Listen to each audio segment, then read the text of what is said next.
गीता का 12वां अध्याय पढ़ने से हमें मोक्ष की प्राप्ति होती है और हमारे अंदर सकारात्मक विचार आते हैं। इस अध्याय को पढ़ने में सुनने से अनन्य भक्ति तो मिलती ही है और आत्मा को परमात्मा से मिलने की शक्ति भी मिलती है। गीता का 12वां अध्याय इस प्रकार है। ध्यान मग्न होकर सुनो। अर्जुन ने कहा, अव्यक्त को भजते की जो धरते तुम्हारा ध्यान है, इन योगियों में योग वेदता कौन श्रेष्ठ महान है।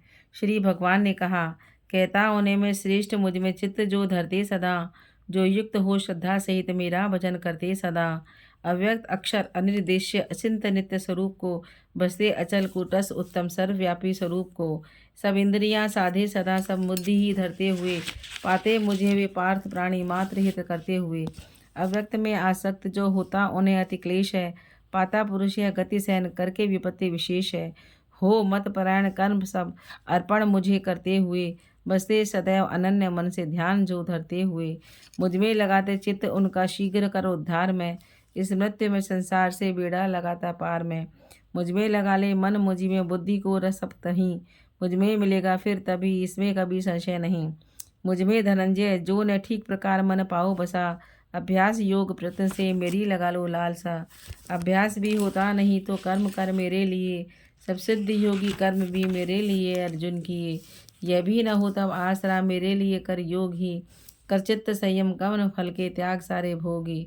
अभ्यास पद से ज्ञान उत्तम, ज्ञान से गुरु ध्यान है, गुरु ध्यान से फल त्याग करता, त्याग शांति प्रधान है। बिन द्वेष सारे प्राणियों का मित्र करुणावान हो, सम दुख सुख में मदन ममता क्षमाशील महान हो। जो तुष्ट नित मन बुद्धि से मुझ में हुआ आसक्त है, दृढ़ निश्चय ही संयमी प्यारा मुझे वह भक्त है। पाते न जिनसे क्लेश जन उनसे न पाता आप ही, भय क्रोध हर्ष विषाद बिन प्यारा मुझे जन वही।